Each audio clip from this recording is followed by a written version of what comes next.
Boa tarde, eu sou o Ciro, do Tribunal de Contas do Rio Grande do Sul. Eu queria perguntar primeiro para o Ernesto como é que ele responde às críticas quanto à utilização do IDEB para medir a qualidade da educação, porque a maioria dos trabalhos do Excelência com Equidade é com dados do IDEB, e como ele responde a isso.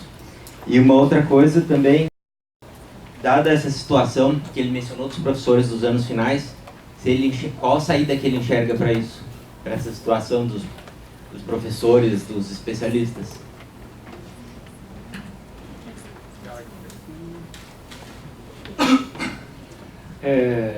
Acho que uma coisa que é bom contextualizar, eu acho que hoje talvez eu tenha sido mais transparente em relação ao diagnóstico dos resultados da educação no Brasil do que eu sou normalmente, porque uma coisa que me falam muito, e tem a ver com a sua pergunta, é interessante assim, dialogando sobre educação, e às vezes eu falo de alguns problemas, e aí me falam, Ernesto, toma cuidado, porque senão vão jogar o bebê com a água do banho. Então, quando eu penso no IDEB, o IDEB é muito positivo, eu vejo várias melhorias, e a gente tem esse problema no Brasil, uma grande dificuldade de avançar em educação com medo de isso ser argumento de quem é contra essa política. Eu falo de eu fui transparente, eu não falaria de Sobral da forma que eu falei aqui em qualquer ambiente, porque eu sei o que isso significa de pessoas interpretarem o que eu estou dizendo de, nossa, é a prova de que Sobral não é bom, Sobral está conseguindo fundamentar treinou, usar sei lá. As pessoas vão criar uma argumentação nesse sentido. Eu acho que o IDEB, ele cumpriu um papel muito importante, eu acho que colocou no dia a dia das pessoas um indicador de qualidade, e eu acho isso muito positivo. Eu acho que as metas do IDEB à parte tem vários problemas, mas isso, no geral, não tem grandes implicações, porque eu acho que a meta não está no dia a dia das políticas educacionais. E eu acho que a lógica de se pensar a qualidade de educação ela deveria ser feita por uma cesta de indicadores, e não um indicador sintético. Um indicador sintético não vai sinalizar, você tem que pensar o que eu tenho que garantir. Eu tenho que garantir aprendizado, eu tenho que garantir fluxo, eu tenho que garantir um determinado clima escolar.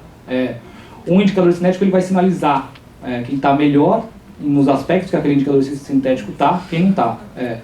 A minha lógica de ver educação de qualidade não é comparativa. Quem está melhor e pior juntando vários aspectos. É quem está bem em todos os aspectos que eu acho essenciais. Quando eu vou ao médico, ele não me diz, olha, você, pegando esses 5 aspectos aqui, coluna, sua média é 8.8, então sua coluna está ruim, mas compensa o fato de você estar bem mentalmente, de você estar bem em relação a outros aspectos. Não é essa a lógica. Eu acho que a educação tem que ser olhada da mesma forma, quais são os aspectos essenciais. Do ponto de vista de medida, o IDEB orienta, mas do ponto de vista de gestão, a gente tem que ter mais clareza para as escolas, para as redes, do que é essencial. Português e matemática não é só o essencial do ponto de vista de aprendizagem. A gente tem que buscar avançar em outra direção. Só que é isso, o IDEB tem muitos mais aspectos positivos do que negativos. E aí criticar o IDEB sempre cai num risco, e essa é uma dificuldade que a gente tem de melhorar no Brasil por causa dessas questões políticas, rixas, abordagens diferentes que às vezes tornam difícil a gente conseguir avançar em alguns aspectos. Vou fazer um comentário sobre o IDEB. Eu acho que talvez faça sentido reformar o IDEB. Talvez você tenha chegado a hora de colocar outras coisas nesse indicador que só mede fluxo e desempenho em língua portuguesa e em matemática. Mas a ideia do ministro Fernando Haddad, do presidente Reinaldo Fernandes, do INEP na época, era fazer um indicador que permitisse que a população comum pudesse entender se aquela escola é uma escola nota 7, nota 8, nota 6, nota 5. Eu continuo achando que isso é um bom caminho, porque senão as pessoas ficam o tempo inteiro pensando em educação como uma coisa de insumos, ou avaliando a educação pelos insumos ou pelo acesso. E o IDEB permitiu que você começasse a falar, ou medir de alguma forma a questão de qualidade. E quanto mais complexo for a medida, mais inacessível ela é para o grande público, Então eu acho que precisa ter alguma coisa que o grande público pode dizer, não, minha escola é uma escola, sei lá, nível A, ou nível B, nível C, ou nota 7, nota 8, nota 10, porque eu acho que isso aproxima as pessoas da discussão de qualidade educacional. Eu vou complementar em 30 segundos. Só para a gente não fazer um debate entre a gente, mas Só pegando o ponto do IDEB, eu considero que aprendizado e fluxo são essenciais e mais importantes do que os insumos, porque os insumos acabam se correlacionando com os resultados de desempenho. Mas se a gente olha para o IDEB, é possível você ter redes que têm um alto desempenho e um baixo fluxo escolar e que, na média, vão parecer bem, dado o cenário do Brasil. Então, eu veria que seria melhor você sinalizar 2 indicadores que são simples. Olha, eu espero que, e até a gente falou do problema de fluxo escolar, você bateu isso de reprovação. Reprovação abaixo, quer dizer, índice de aprovação abaixo de 95% do fundamental não é razoável. Você vai reprovar crianças com 7, 8 anos de idade. O que acontece com o IDEB unindo 2 coisas muito diferentes você olha um IDEB de 6,5 que está muito acima do Brasil e você taxa essa rede como boa, sendo que ela pode estar indo muito mal em um aspecto da aprovação, por exemplo. Então essa é a minha preocupação, de a gente não sinalizar o que é garantir, é essencial, você não pode perder isso. Eu vou fazer uma pergunta para os dois, né? Meu nome é Gabriel Leger, sou do Ministério Público de Contas. Eu, na verdade, não conheço pesquisas de educação. Minha função é fiscalizar o que a lei determina, né? E, dentre as várias pesquisas, verifiquei ali a questão da questão econômica, né? Comparativa. A minha pergunta é, em relação à adequação do espaço físico, se há alguma pesquisa que demonstre que escolas melhor estruturadas têm um melhor nível de ensino, ou seja, que é mais agradável para o aluno ficar na escola, ele estuda melhor, etc. Nessa linha. E a outra questão é em relação a plano de carreira, né? Porque nós estamos cobrando muito que os municípios têm plano de carreira, acaba sendo um copia e cola, né? Mas eu não vi nos planos de carreira que eu pude analisar, eu não vi nenhum elemento de meritocracia. Eu tenho a progressão funcional, por nível, etc., por tempo, etc. Não tem, efetivamente, claro que tem uma progressão vertical a nível de graduação. Você vai tendo uma graduação maior, você pula o nível. Mas não tem nada a ver com o aluno, né? Tem a ver com a formação do professor, né? Se vocês conhecem algum plano de carreira que insira no seu contexto de melhoria da remuneração do professor resultados na educação.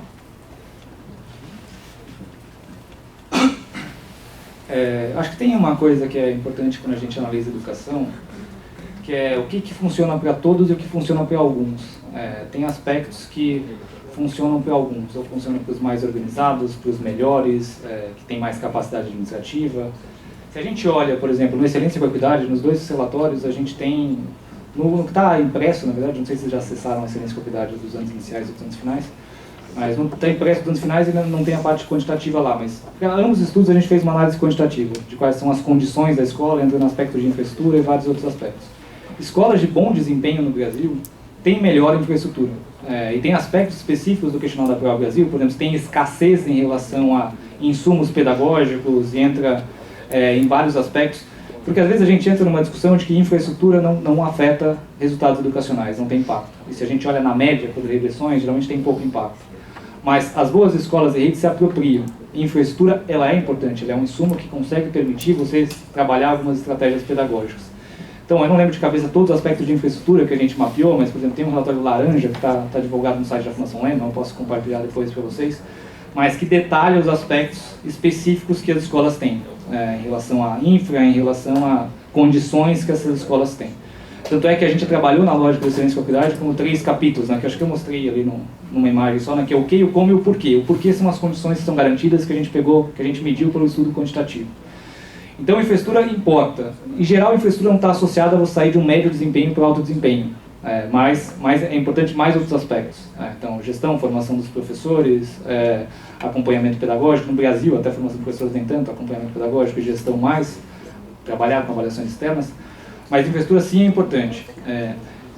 E aí eu até percebi, né, que acho que eu tentei terminar de forma rápida a minha exposição, mas não respondi sobre financiamento. E financiamento, as escolas e redes que têm bons resultados têm mais recursos, porque elas têm uma capacidade administrativa para conseguir recursos. Mais recursos têm feito a diferença para escolas e redes com bons resultados no Brasil. que às vezes a gente fala muito de gestão, mas as boas escolas de rede do Brasil têm conseguido mais recursos do governo federal, mais recursos do governo estadual pela sua capacidade administrativa.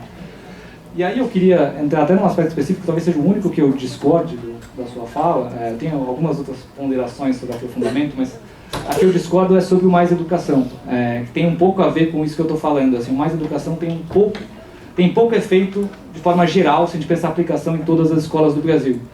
Quando eu fui para a Excelência em Propriedade, no Ceará, por exemplo, todas se apropriavam de forma fantástica do Mais Educação, porque ela potencializou as escolas públicas que tinham uma boa gestão, pensar uma lógica de mais tempo pedagógico dentro de uma dinâmica curricular que estava feita. Como se apropriar dos recursos que você tem recursos para aulas com esporte, você tem recursos para trabalhar diversas dinâmicas e para garantir o engajamento dos alunos foi essencial. O Mais Educação em muitas escolas de bom desempenho apareceu como algo super importante, enquanto em outras escolas não se apropriaram disso e era um recurso desperdiçado.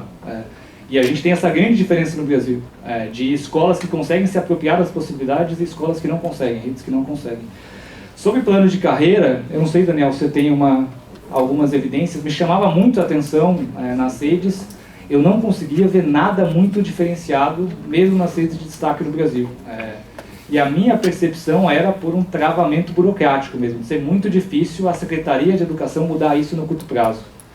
Então, certamente, por exemplo, eu fui para a Polônia recentemente, e lá, para mim, foi um caso bem interessante de um país que não tem uma alta valorização da educação, uma alta, atratividade da carreira docente, não são os melhores alunos que viram professores, mas você tem uma coisa que ajuda, mas eu não quero falar dela agora, que é a valorização da sociedade pela educação, mas você tem um plano de carreira muito bom para desenvolver os professores. No Brasil, eu não tenho muito para falar, assim, não é algo que a curto prazo a Secretaria de Educação está trabalhando, pelo menos é a minha percepção. Eu acho que é um consenso aí entre especialistas em educação que olham melhor para isso, de que ninguém conseguiu fazer uma boa reforma da carreira do professor em nenhuma rede pública no Brasil. E eu acho que isso tem a ver com o fato de que, primeiro, que é uma grande briga, né? É uma grande briga fazer uma transformação da carreira, seguindo os melhores exemplos internacionais, o que tem de melhor nos outros países, e não é algo que dá resultado com rapidez, é algo que demora para dar resultado. Você provavelmente vai precisar de um plano de transição grande e tal. Tem algumas ideias ousadas aí no mercado. Por exemplo, o Risolia, que eu mencionei aqui, que é hoje presidente da Fundação Roberto Marinho, e que foi fundador da Falcone Educação e que foi secretário de Educação do Estado do Rio de Janeiro, ele tem uma ideia de transformar a carreira de professores em CLT, em ter uma carreira CLT, uma carreira seletista paralela à carreira dos professores. Isso permitiria que você tivesse um salário maior, porque aí a aposentadoria pesaria menos desses professores, e tem uma série de outras explicações. É muito discutível isso, muito polêmico, tem muita gente que é super contra, tem muita gente que é super a favor, mas eu estou trabalhando na Secretaria de Educação, de Desenvolvimento Econômico do Estado de São Paulo hoje, e eu interajo muito com o Centro Paula Souza, que é o nosso braço de ensino profissionalizante no Estado de São Paulo, que é uma autarquia vinculada à minha subsecretaria. O Centro Paula Souza tem professores seletistas, e o Centro Paula Souza paga melhor para os seus professores do que os professores da rede. É mais fácil contratar professores do Centro Paula Souza, porque eles oneram menos o Estado por conta da questão da aposentadoria. Enfim, é uma série de vantagens. Não há nenhuma pesquisa que mostre de forma cabal que o resultado do Centro Paula Souza tem qualquer resultado de aprendizado, que é muito alto, tem qualquer relação com o fato dos professores serem seletistas, até porque o Paula Souza seleciona seus alunos, né, tem vestibulinho para entrar, mas é uma sensação geral de que o fato deles serem seletistas ajuda muito. Então, eu acho que é uma discussão que precisa ser feita, e em algum momento alguém vai precisar ter coragem de enfrentar uma reforma de carreira de professor em uma rede estadual ou municipal, para que se possa avaliar o resultado disso no Brasil. Mas a evidência internacional mostra que estruturas de carreira diferentes podem ter resultados muito bons, como o Ernesto falou sobre a Polônia. Falando sobre infraestrutura, acho que tem um ponto aqui que a infraestrutura pode estar bem associada com com bom resultado, mas o que me preocupa, o meu medo é que, de modo geral, para as pessoas que não conhecem muito sobre educação, elas avaliam a qualidade daquela escola a partir da infraestrutura. Se a escola é bonita, se ela está bem pintada, se ela tem biblioteca, se ela tem laboratório, se ela tem laboratório de informática, que muitas vezes fica trancado, não é nem usado e tal. E eu acho que isso pode desviar um pouco o foco de outras coisas que estão muito mais associadas com um bom desempenho educacional, como, por exemplo, questões de avaliação, de professor e tal. Então, é evidente uma questão de cidadania, que você tem uma escola com uma boa aparência, que não tenha goteira, que não tenha problemas graves de infraestrutura, mas eu tenho medo de fazer uma relação clara entre infraestrutura e desempenho escolar e tirar o foco do que realmente tem impacto. Eu posso dar alguns exemplos de lugares que eu visitei. Por exemplo, em Olinda, eu visitei 2 escolas que ficam a um raio de distância de 1 km no centro de Olinda, que é um município que tem desempenho ruim em educação de modo geral, eram escolas estaduais nesse caso. E a escola que tinha boa infraestrutura tinha um péssimo resultado, e a escola que tinha um resultado melhor era uma escola que tinha uma infraestrutura muito pior e que era feia mesmo. Uma escola cheia de grades, parecia uma jaula, um lugar muito feio, que eu não gostaria de que meus filhos estudassem, mas que tinha um desempenho melhor por uma série de outras questões, como, por exemplo, ali era uma escola de tempo integral, no modelo de tempo integral que se popularizou em Pernambuco, uma série de outras coisas que eu tenho certeza que influenciam mais o aprendizado do que a infraestrutura. Então, enfim, eu tomaria cuidado com a generalização desse ponto. E só na questão do Mais Educação, é evidente que eu acho que tem bons usos do Mais Educação. O Ceará certamente usou bem, há outros lugares que usaram bem, mas na média os resultados dessa política, avaliados até por pesquisadores como o Nayarcio Menezes aqui, não foram bons. Então acho que o governo federal, por exemplo, falhou em como guiar os estados e municípios para usar bem essa política. E há políticas de ensino integral mais estruturais que têm resultado mais claro. Boa tarde a todos, boa tarde Ernesto e Daniel. Meu nome é Cristina, eu sou procuradora do Ministério Público de Contas de Minas Gerais, sou colega do Gabriel. E desde 2015 eu tenho me interessado pelo tema de educação sobre a ótica do controle externo. E desde então eu tenho tentado me aprofundar, eu li seu livro, gostei muito, muito bom mesmo assim, para introduzir vários temas importantes. E aí, por curiosidade mesmo, eu comecei a fazer um levantamento lá no meu gabinete e cheguei à seguinte conclusão. Num determinado ano, 89 municípios mineiros, no universo de 853, Minas Gerais é o estado que mais tem município, 89%, quer dizer, 10% mais ou menos, eles tiveram as contas aprovadas pelo Tribunal de Contas, embora tivessem nota do IDEB abaixo da média nacional nos anos iniciais do ensino fundamental. Quer dizer, intuitivamente, eu deduzi que eles estavam gastando muito mal os recursos disponíveis. Eles estavam gastando mais de 25%, tiveram as contas aprovadas, mas, em contrapartida, os seus alunos dos anos iniciais do fundamental estavam com a nota abaixo da média do IDEB. Então, na época eu acionei a presidência do tribunal, até foram feitas auditorias tanto nos melhores quanto nos piores, para ver o que estava acontecendo. Aí eu queria saber de vocês, opinião de especialistas e pesquisadores, se é correto inferir isso, que os municípios que gastam acima de 25%, mas tem nota inferior no IDEB, estão gastando mal os recursos disponíveis que eles têm.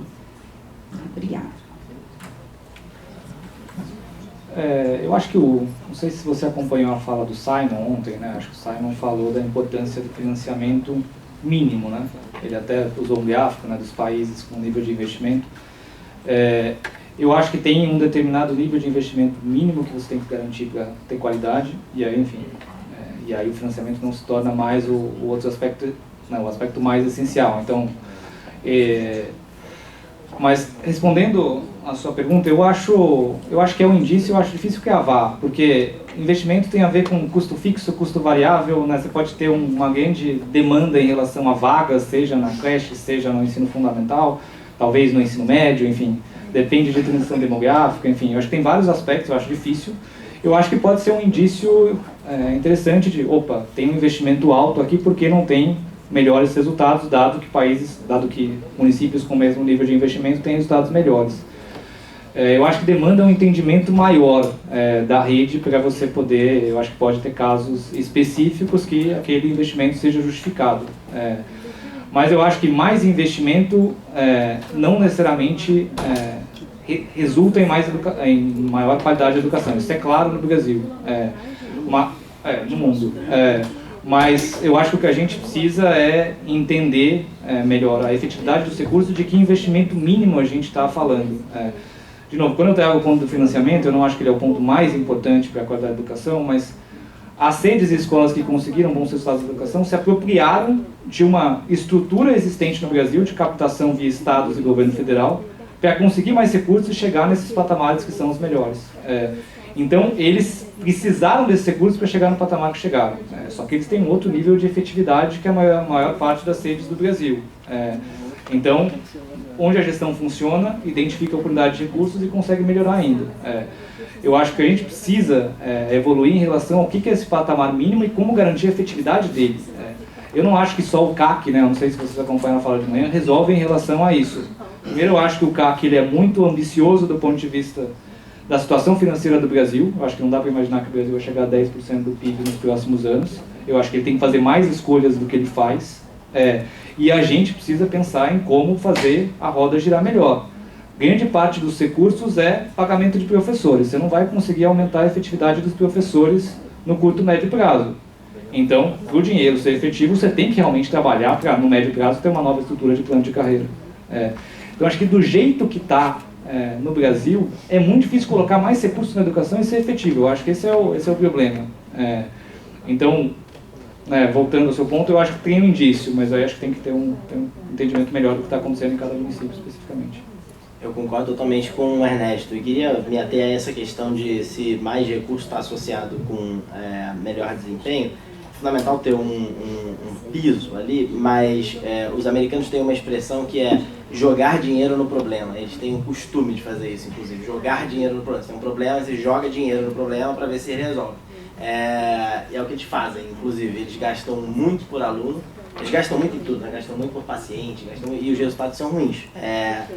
E a correlação entre países que gastam mais com um bom desempenho escolar, ela não é tão clara assim no mundo e acho que aqui também, no Brasil também, entre os municípios e os estados. Então, essa questão de eles estarem gastando mais e não terem um desempenho melhor é preocupante, mas gastar mais não necessariamente vai significar ter um desempenho melhor. Na verdade, ter mais recursos às vezes pode ser um problema, porque você enfim, não sabe como aplicar. O município de São Paulo, por exemplo, é um dos municípios que tem maior recurso por aluno, mas tem um desempenho muito próximo da média do Brasil. Então, essa correlação ela também é muito perigosa. Boa tarde, minha pergunta é mais para o Daniel. Meu nome é Renato Lauri, sou do Tribunal de Contas aqui do Rio Grande do Sul. Parabéns pelas posições dos dois. A minha pergunta, Daniel, você mencionou muitos fatores associados na questão de boas práticas e bons desempenhos bons relatos de desempenhos, né? E a minha inquietação, minha pergunta, assim, dado a restrição de recursos que se tem, quais desses fatores seriam, assim, mais fundamentais que poderiam, de alguma forma, dar o start para aqueles municípios ou redes que estão querendo evoluir, pegando as boas experiências, boas práticas hoje existentes, para poder começar a ter um círculo virtuoso de avanço, que a gente sabe que o avanço não vai ser da noite para o dia que vai se avançar.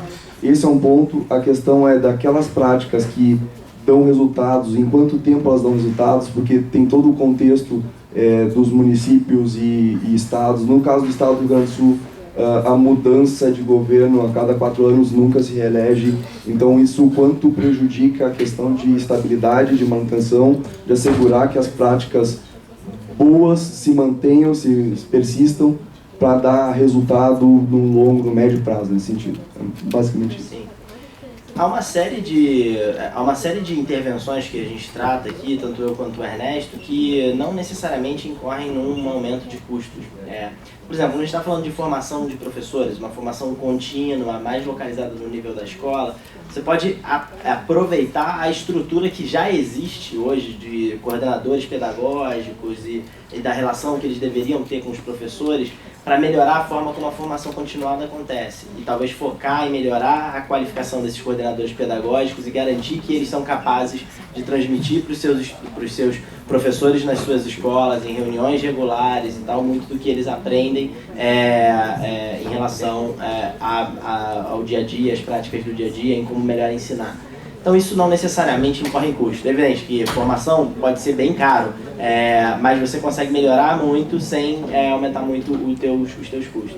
A questão de aproveitar as avaliações, eu visitei diversas escolas em que eu perguntava para a equipe da escola se, vocês têm o costume de fazer avaliações regulares e colocar isso numa planilha e olhar o resultado desses estudantes e ver quem é que está ficando para trás para poder resgatá-los com aulas de reforço, ou até identificar quais são os temas daquelas avaliações que vários alunos estão errando por um sinal de que ele não foi bem ensinado. E vários deles falavam, não, a gente não tem tempo para fazer isso e tal. Mas quando você vê o dia a dia e como eles gastam tempo tirando aluno de sala de aula, fazendo coisas que não têm relação com um melhor aprendizado. Então, uma questão, por isso que eu falo tanto dessa questão da gestão, porque você gerir melhor o tempo, o uso do tempo daqueles profissionais e o uso dos recursos disponíveis hoje, cada vez mais disponíveis no Brasil, para acessar no MEC e tal, para você poder melhorar a educação, não necessariamente custa mais caro. Há algumas intervenções que sim, custam mais caro. Por exemplo, a educação em tempo integral custa mais caro, o custo por aluno é mais caro. E mesmo quando aquela matrícula no Fundeb é uma matrícula de ensino em tempo integral, isso aumenta em percentual pequeno o repasse para aquele estado, para aquele município. Mas com a transição demográfica você tem uma oportunidade de fazer isso, então tem que aproveitar essas oportunidades também. Então, enfim, tem uma série de coisas que dá para fazer sem aumentar custo. Eu acho que a maioria dos casos que eu trago aqui nesse livro não necessariamente incorrem em uma despesa maior. Eu só vou complementar porque é uma maldade você fazer uma pergunta dessa e dizer que é uma coisa que eu tenho olhado tanto. Eu não fui tão específico na minha apresentação, né, porque acho que a ideia foi ser mais macro, porque eu sabia também que o Daniel ia trazer pontos mais específicos. Mas tem 3 coisas que eu acredito mais em educação, que eu acho que, dado o modelo que existe no Brasil, eu acho que são as coisas mais efetivas a curto prazo.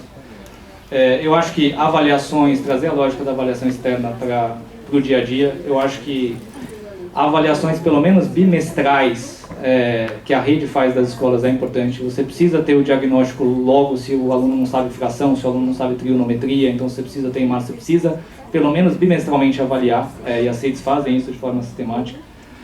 Um acompanhamento pedagógico estruturado pela Secretaria de Educação, e eu acho que a Secretaria de Educação, em geral, o que é ruim e bom, em geral eles acabam pegando os melhores professores da rede, porque é isso, fugir da questão do gargalo de capital humano. Mas, enfim, esquecendo esse problema de tirar bons professores das escolas, mas elas conseguem ter uma equipe muito forte para dar um suporte para coordenador pedagógico e diretor escolar. Então essa é uma segunda coisa que eu acredito muito.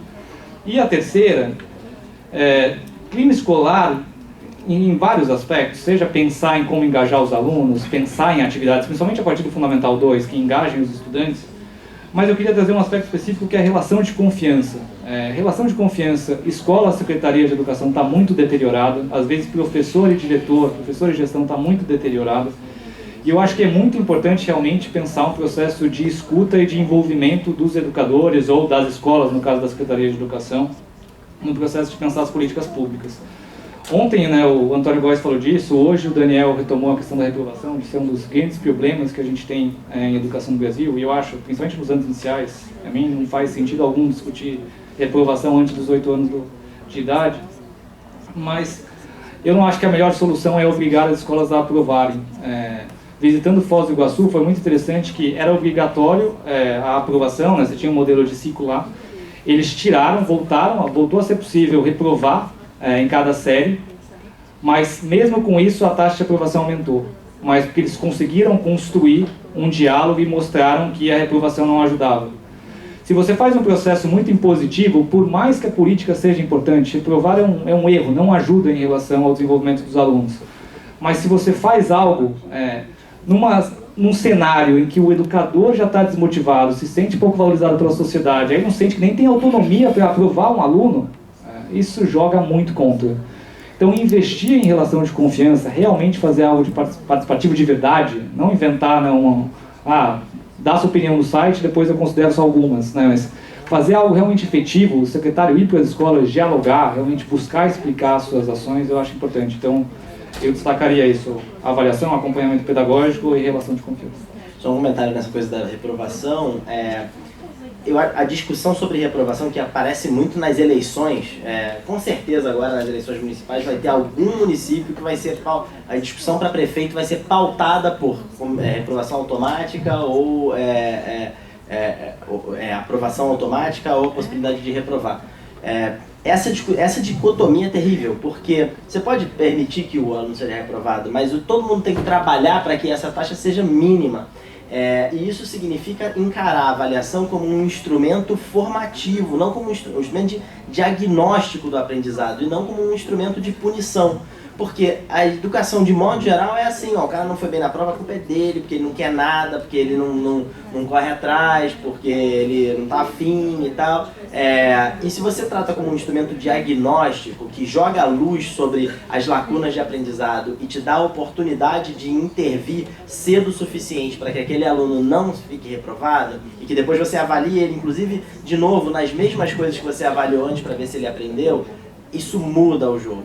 E aí você pode ter ali, talvez, 2%, 1% dos alunos que vão ser reprovados porque eles não foram, porque eles não quiseram realmente, eles não acompanharam e tal, mas você fez de tudo para pegar na mão daqueles que estavam ficando para trás e trazer e salvá-los. Acho que esse é o debate correto, não o debate de aprovação automática ou possibilidade de aprovação. Só que é mais complicado fazer esse debate, né? Não é tão trivial. A gente tem ainda mais alguma? Tentar ser um pouquinho mais breve, a gente já está no horário, então talvez alguns aqui tenham um horário mesmo, já tem colegas, às vezes tem horário para sair, para viajar. Então vamos tentar ser breve na pergunta, ser breve na resposta, tá? Para poder contemplar. Boa tarde, meu nome é Lauren, eu sou analista de planejamento da Secretaria de Planejamento aqui do Rio Grande do Sul e trabalho no Departamento de Captação de Recursos com os projetos financiados pelo Banco Mundial. Então, só para exemplificar, na educação foram investidos 284 milhões de dólares nos últimos 7 anos na rede pública estadual. Então, para exemplificar que dinheiro há, né? Foram investidos muitos milhões. A pergunta, o Ernesto falou que no Brasil não existe a prática de medir o que o professor sabe e o que ele não sabe. Eu queria que tu exemplificasse práticas no mundo, né, de redes no mundo que utilizam essa medição e se isso estaria atrelado à reciclagem, à formação, como é que os melhores países fazem essa prática. Porque eu acho que fui eu que falei sobre isso, você falou também, né? Desculpa, para os dois, a pergunta é para os dois. Bom, eu posso tratar de uma coisa que a gente perdeu uma oportunidade no Brasil de usar um instrumento que eu acho que não é perfeito, mas que teria sido útil, que era a Prova Nacional Docente. Quando o ex-ministro Fernando Haddad saiu do Ministério da Educação, ele tinha deixado pronto a Prova Nacional Docente, que era uma forma de ajudar, inclusive, os municípios mais pobres a fazerem um processo de entrada de concurso um pouco melhor do que eles usualmente fazem, e também um instrumento de medir o que os professores sabem. é um instrumento que tem falhas, eu tenho certeza que o Ernesto provavelmente vai mencionar algumas possíveis falhas de avaliar, de prova para avaliar professor, mas seria jogar luz sobre esse problema, que é o quanto os professores realmente sabem. E acho que teria sido muito útil para o Brasil. Ele saiu, foi substituído pelo ministro na época, Aloysio Mercadante, que esse projeto, e esse projeto nunca mais foi retomado, embora ele tivesse sido testado, inclusive, em alguns municípios, como São Bernardo do Campo, que era presidente da Undime na época, União Nacional dos Dirigentes Municipais de Educação, era uma grande entusiasta desse modelo. O Chile fez uma prova de avaliação dos conhecimentos do professor, uma prova mesmo, uma prova da OAB, que é a Prueba Inicia, que é uma prova feita logo depois que o professor se forma, e inicialmente era opcional. E mesmo sendo opcional, o resultado era catastrófico, mas jogou luz sobre uma série de coisas que eles precisavam melhorar, ajustar na formação de professores. Então, acho que tem evidências misturadas. Se avaliar o professor ter uma prova, realmente melhora o desempenho dele enquanto professor, mas dá mais clareza para gestores educacionais sobre o que é necessário ajustar. Tem o risco, obviamente, você precisa pensar nos incentivos, porque tem o risco dos professores boicotarem e tal. Então, por exemplo, a prova do ENAD, que avalia o ensino superior e que é usada para a licenciatura, ela frequentemente é boicotada pelos estudantes das universidades públicas, sem nenhum tipo de prejuízo para essas universidades e para esses estudantes. Então você gasta dinheiro, porque custa caro fazer prova a nível nacional, e isso não é usado para nada. Mas essa prova, mesmo assim, você consegue ver na avaliação eu até cito no meu livro, na avaliação do ENAD para licenciaturas, as perguntas que eles fazem, as coisas que eles testam, são um símbolo de como o foco no conteúdo do ensino superior, das licenciaturas, é equivocado. Tem pouquíssimas perguntas relacionadas à didática, a como ensinar, e algumas perguntas super teóricas sobre história, filosofia e sociologia da educação, que não são desimportantes, são importantes também, mas que precisam ocupar um pedaço menor da formação do professor, vis-à-vis a parte didática, prática. Tem uma avaliação, eu não queria ficar no celular procurando, porque eu esqueci o nome aqui dela, mas eu acho que é o OCDE, não tenho certeza, eu tenho que olhar, mas eu sei dela, e aí eu comecei a olhar um pouco, porque quando eu visitei a Estônia, que é um país referência em educação, assim, é hoje o melhor país da Europa no PISA, passou a Finlândia, inclusive. E aí uma coisa que um especialista estava me mostrando lá, que tem até a ver com a fala do Daniel, ele estava mostrando um gráfico super feliz de uma avaliação que eles fazem, mas eles fazem num modelo não só para a educação, mas um modelo que eu acho que o IBGE poderia aplicar no Brasil, assim, de verificar as competências das pessoas empregadas. Então, via PNAD você poderia pensar uma avaliação dessa no Brasil. E aí eles avaliam quais são as competências em matemática, quais são as competências, e você pode fazer vários filtros, olhar por várias carreiras. E ele estava mostrando os professores na Estônia.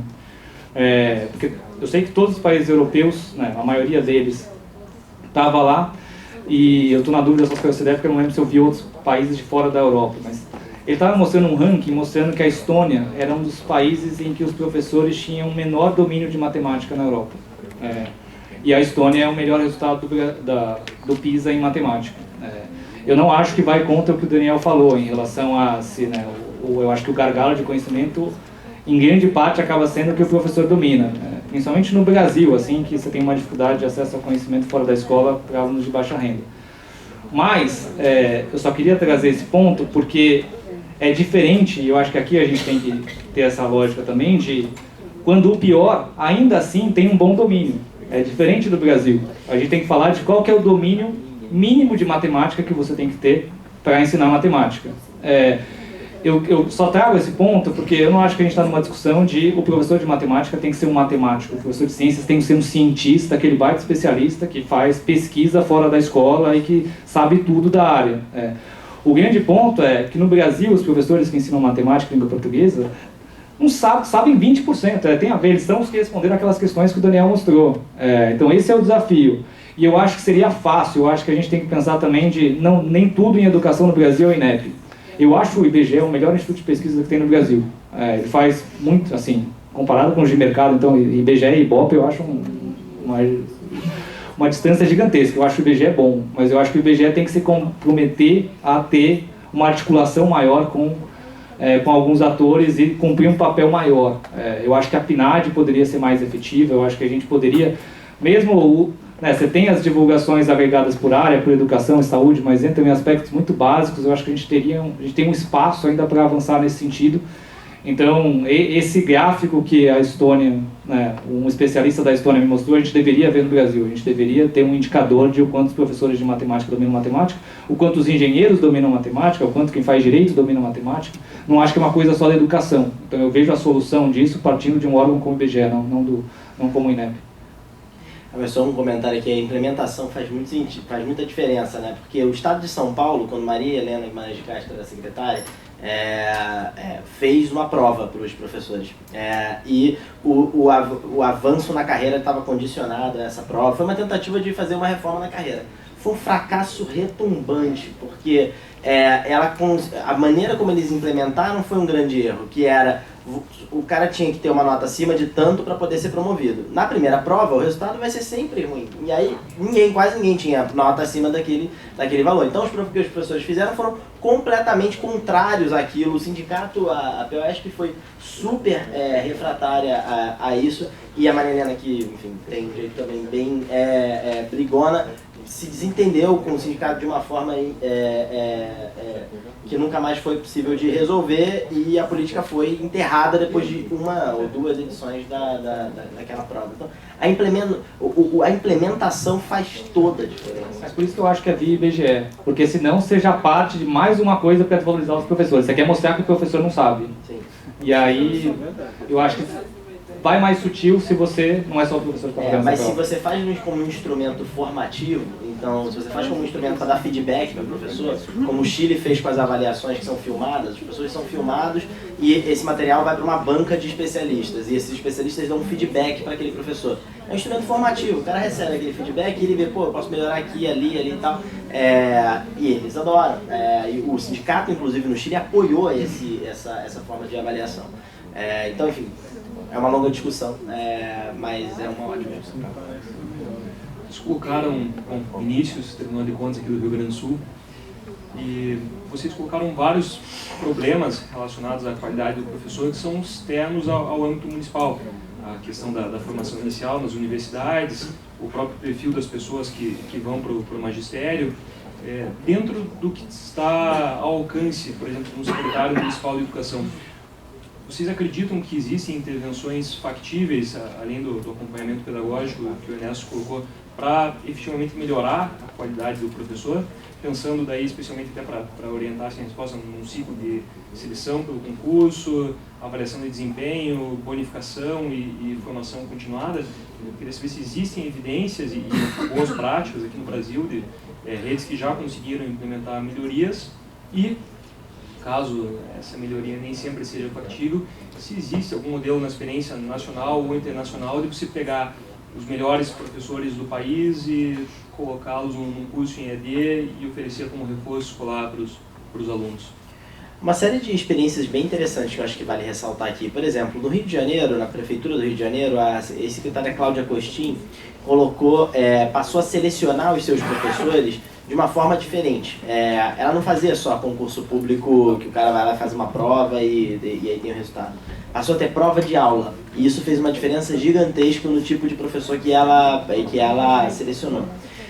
Na época ela teve uma série de problemas com um monte de gente que dizia que não, isso não é possível, não, você não poderia fazer e tal, mas no final das contas ela conseguiu fazer e deu certo.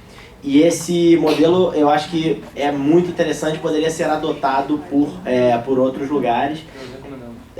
Então, é uma grande inovação. Outra coisa é você usar, Goiás fez isso e eu menciono no livro, os melhores professores como referência para os outros professores, então como tutores dos outros professores. Goiás fez um trabalho de tutoria, que eles chamam de tutoria pedagógica, em que os professores que eram mais bem avaliados, que eram reconhecidos como bons professores pela comunidade, era uma avaliação relativamente subjetiva, eles passavam a ser tutores.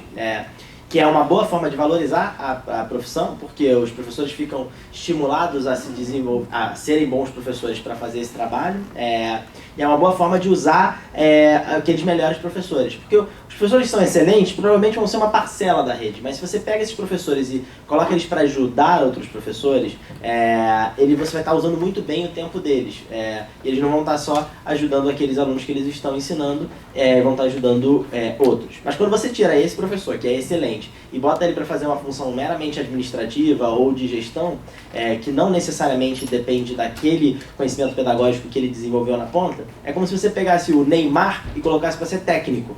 Você está usando, não está usando bem os melhores características do dom que aquela pessoa tem. Então há uma série de intervenções interessantes que acho que valeria a pena estudar, e eu menciono várias delas. Eu vou citar duas só por causa do tempo, mas eu acho que, a primeira coisa, eu acho que a gente tem que estimular no Brasil, tem que acontecer mais, a sala de aula tem que estar aberta. Eu acho, não sei se vocês já foram em algumas escolas públicas, muitos de vocês, assim, tem aquele ambiente de ninguém entra na sala de aula. E eu acho que isso, do ponto de vista internacional, também é um consenso de o quanto observar aula pode ajudar o professor e é efetivo, no modelo em que ele se sente confortável com isso. Então, de novo, tem que se trabalhar a relação de confiança, mas as salas de aula do Brasil não podem ser fechadas como são. Acho que você só vai poder ajudar o professor se você souber o que ele está fazendo bem e o que ele não está fazendo. Então, a gestão tem que trabalhar isso com os professores isso é natural, é um feedback construtivo, eu não estou indo para apontar erros, estou indo para pensar com você como garantir o aprendizado dos alunos, como trabalhar determinados aspectos. Então, essa é a primeira coisa que eu queria destacar. Também em Goiás, numa outra lógica de tutoria, eu vi um programa lá, mas para mim não é claro ainda se é uma coisa que acontece em todas as escolas não, porque em algumas escolas acontecia, em outras não, mas tem um trabalho de o professor tutor dos alunos, que eu achei muito interessante quando eu visitei uma escola, de você trabalhar uma lógica de que eles fazem uma construção de que todos os professores deveriam ser tutores dos alunos, e os alunos, por proximidade, por não gostar de mais de um professor, gostar mais de outro, ele escolhe quem vai ser o tutor dele. E você já coloca numa dinâmica de esse professor tem que ter uma capacidade socioemocional para se relacionar com os alunos. Porque esse professor vai ter a responsabilidade, nem que seja de poucos alunos, de ser tutor de alguns alunos. E eu acho isso muito importante, porque o Daniel destacou, e eu acho realmente muito importante a gente olhar mais para a didática, olhar mais para o conhecimento pedagógico, mas embora eu concorde com você que a gente tem poucos estudos sobre didática, eu acho que dá para se inspirar nas escolas privadas, dá para se inspirar em algumas práticas no Brasil. Por isso que eu tenho uma apreensão maior de como trabalhar as outras questões, a socioemocional, para além de saber ensinar a disciplina, ter o conhecimento e saber como, gestão de sala de aula, didática. Tem vários outros desafios que, principalmente em escolas com muitos alunos defasados, com muitos alunos de baixo nível socioeconômico, os professores enfrentam. E eu acho que realmente esse professor saber se relacionar bem com os alunos é fundamental. Então, eu acho que a gestão já tem que trabalhar isso com os professores, de já estabelecer determinado nível de responsabilidade que ele tem que ter. Ele não tem que ser um assistente social, ele não tem que ser um psicólogo, não estou falando isso, mas ele tem que ter uma capacidade de desenvolver altas expectativas nos alunos, se relacionar de forma positiva com os alunos, e eu acho que a gestão deveria trabalhar isso com os professores. Vou só citar aqui um caso anedótico lá de Goiás. Em Goiás, eles têm tutoria pedagógica dos professores, e eles testaram um momento tutoria diária, que era tutor de matemática e tutor de português. O tutora de matemática uma vez estava me contando, junto com a professora do lado, a professora na verdade estava me contando, que uma vez ela foi filmada, eles combinaram, a tutora falou, vou filmar aqui a tua aula, depois a gente assiste junto e você mesma diz o que você achou e tal. E aí, essa professora foi filmada, depois eles colocaram ela numa TV e foram assistir. Antes da tutora de matemática falar qualquer coisa, a professora ficou observando e aí virou para ele e falou assim, nossa, como a minha aula é chata. Ela falou. E aquilo ali era simbólico de como ela passava a aula inteira escrevendo no quadro, achando que os alunos deviam prestar atenção, e os alunos não prestavam atenção, e aí eles brigavam, enfim. era uma aula realmente terrível, mas acho que é um símbolo, acho que é um símbolo interessante disso que você estava falando, de portas abertas, sabe? Com as portas fechadas, os professores se sentem mais à vontade para poder dar uma aula burocrática, de escrever no quadro e tal. Se você tem gente assistindo com frequência, isso é parte do jogo, não como forma de punir, mas como forma de te dar feedback e tal, você vai se preocupar mais mesmo. O nosso tempo aqui já está bem passado, mas eu acredito que a gente tentou contemplar as diferentes indagações que nós tínhamos no pouco tempo. Parece que é bastante tempo, mas no fim a gente quer perguntar, quer interagir, não é tanto tempo. Me parece, como um fecho, que a gente pode tirar um pouco daqui. A questão da pesquisa, a questão do estudo, do conhecimento sobre a área é fundamental, é importante. A gente tem que sair do que é empírico, da educação é ruim, educação, sabe, das questões muito superficiais do que é a educação, e assim como a educação, eu acho que em outros setores, sair do superficial e buscar o estudo, buscar a pesquisa. Só que o número bruto não é sozinho, ele não faz as coisas. Então, é buscar saber por que aconteceu, como tu trouxeste, né? É buscar entender por que não deu certo, é experimentar também.